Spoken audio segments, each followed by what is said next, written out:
ప్రజాప్రతినిధి న్యూస్కి స్వాగతం. తల్లిదండ్రులారా, ఇది మర్చిపోకండి. పనులన్నీ వదిలిపెట్టి నేడు కొంత సమయాన్ని మీ పిల్లల ఆరోగ్యం కోసం వెచ్చించాలని వైద్యులు సూచిస్తున్నారు. బోంపల్లె గవర్నమెంట్ హై స్కూల్లో మెడికల్ ఆఫీసర్ సాయి తేజస్విని మాట్లాడుతూ, పోలియో నివారణ 5 ఏళ్లలోపు ఉన్న చిన్నపిల్లలకు ప్రభుత్వం పోలియో చుక్కలను ఉచితంగా అందిస్తూ వస్తుంది. తెలుగు రాష్ట్రాల్లో 3 రోజుల పాటు పల్స్ పోలియో కార్యక్రమం ఉంటుంది. వరుసగా 3 రోజుల పాటు స్పెషల్ డ్రైవ్లను కొనసాగిస్తాం. ఇప్పటికీ ఐపీయూ వేయించిన ప్రభుత్వం అందించే పల్స్ పోలియోను వేయించాలన్నారు. సచివాలయాలు, ప్రాథమిక ఆరోగ్య కేంద్రాలు, అంగన్వాడీ సెంటర్లు, గ్రామ పంచాయతీ కార్యాలయాలు, ప్రభుత్వ స్కూళ్లలో పల్స్ పోలియో సెంటర్ను నిర్వహిస్తున్నామన్నారు. ఈ కార్యక్రమంలో supervisor Indrani, HEO Ravinder, pharmacist Srinivas, HMM Kiran, HMAM Ramesh మరియు హాస్పిటల్ సిబ్బంది పాల్గొన్నారు.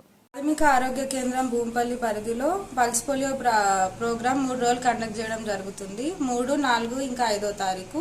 3వ తారీఖు బూతులు ఏర్పాటు చేసి అందులో పల్స్ పోలియో డ్రాప్స్ వేయడం జరుగుతుంది. మొత్తం 16 బూతులు ఏర్పాటు చేశాము. హై రిస్క్ ఏరియాస్ వచ్చేసి 4 హై రిస్క్ ఏరియాస్ ఉన్నాయి. దీనికి 2 రూట్స్, 2 సూపర్వైజర్లు, ఇంకా 4 ఇంకా 5వ తారీఖు వచ్చేసి ఇంటింటికి వెళ్ళి సర్వే చేసి ఎవరన్నా బూత్లో కవర్ కాని పిల్లలకి పల్స్ పోలియో చుక్కలు వేసి ప్రోగ్రామ్ని పూర్తి చేయడం జరుగుతుంది.